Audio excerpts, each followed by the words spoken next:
Você acha que esses governos que almejam ser autoritário ou assumir postos de poder para mudar a infraestrutura depois, esse governo é perigoso porque ele está tentando mudar as coisas de cima sem deixar as pessoas decidirem o que elas querem ou não? Tu acha que esse é o principal ponto que está errado?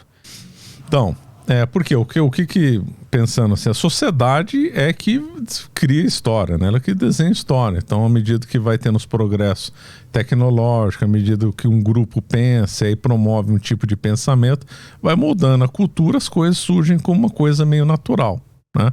A partir do momento que você pega um estado, um partido, qualquer um grupo de pessoas que quer moldar como a pessoa pensa, é completamente errado, né?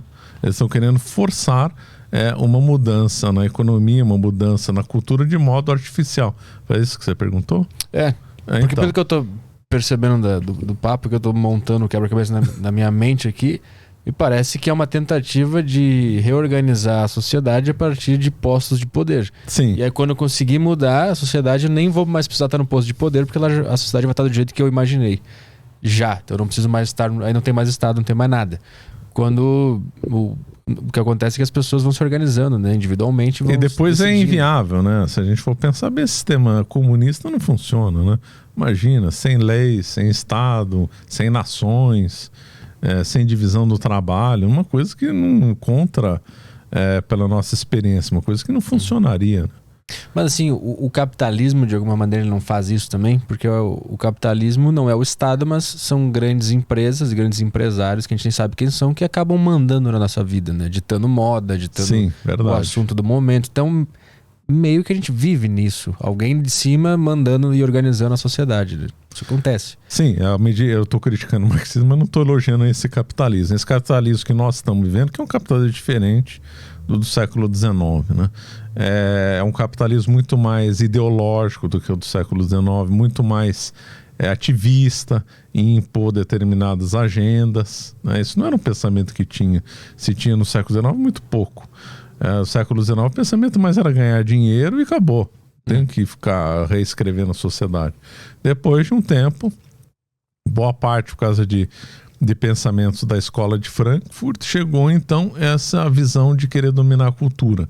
E esses grandes empresários falaram, opa, então é o nosso modo de influenciar a sociedade. Vamos então não só querer ganhar dinheiro, mas como colocar agendas culturais conforme os nossos interesses. Isso é um desastre, claro. Esse nosso capitalismo aqui, não só no Brasil, no mundo inteiro, é uma coisa desastrosa, dominado por grandes empresas.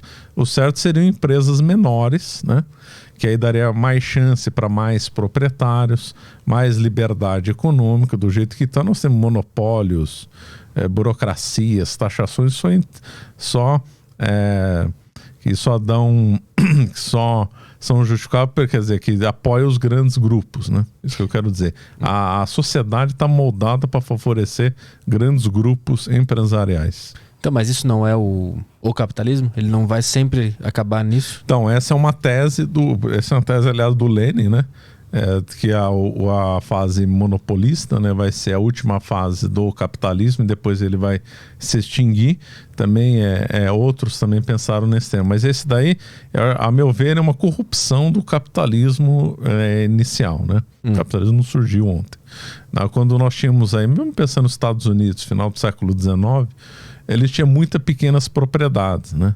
Esse era um capitalismo que parecia ser mais equilibrado. O Brasil também tinha muito propriedades menores. Para se ter uma ideia, se não me engano, teve uma lei nos Estados Unidos que proibia banco nacional. Só podia ter banco regional ou local. Justamente para estimular a concorrência e estimular pequenos negócios. Os bancos podiam até emitir moeda própria. Então dava ampla liberdade para as pessoas. Aí foram feitas reformas. O Woodrow Wilson, depois o Roosevelt, já no tempo da véspera da Primeira Guerra e Segunda Guerra, fizeram grandes mudanças burocráticas que acabaram favorecendo grandes empresas. Então me parece que o capitalismo está na sua versão corrompida, não naquela sua na visão original. Mas nessa época que você falou que o capitalismo estava funcionando bem, ele não estava sendo sustentado por opressão, escravidão?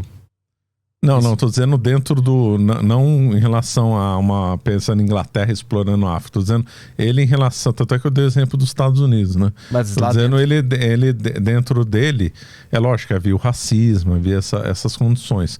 Mas se a gente pegasse a estrutura em geral do capitalismo, parecia ser mais justa. O que, aliás, as pessoas às vezes confundem com a tecnologia. A tecnologia ajuda a melhorar as condições sanitárias de um povo, condições econômicas. Hoje a gente tem acesso a artefatos que seria nem bilionário antigamente tinha condição de ter, porque não existia, ou porque era tão caro que nem ele ia querer comprar. Computador é um exemplo. Computador nos anos 60 era só grandes instituições que podiam ter. Hoje qualquer um tem, está no celular. Então a tecnologia ela permite um certo conforto material. Olha, você poderia ter essa mesma tecnologia com uma outra visão capitalista. É nesse sentido que eu estou comentando. Não sei se eu me fiz claro. É que o argumento que eu ouvi é que esse capitalismo que era bom lá no início nos Estados Unidos, entre eles, ele foi sustentado a partir de racismo, escravidão e opressão de outros povos, né? Então não teve um momento do capitalismo que ele foi bacana para todos.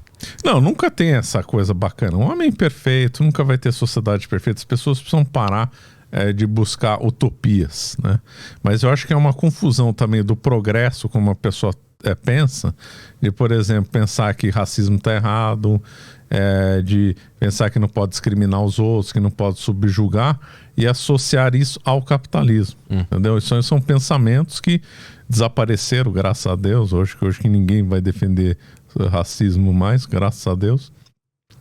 Mas são coisas que um homem passaria a considerar como errado, com ou sem concentração de renda em grandes empresas ou não. E parece que as coisas não têm essa associação. O que eu vi do outro lado é que pro capitalismo existir é intrínseco, existir opressão. Eu sei, eu não vejo por esse lado.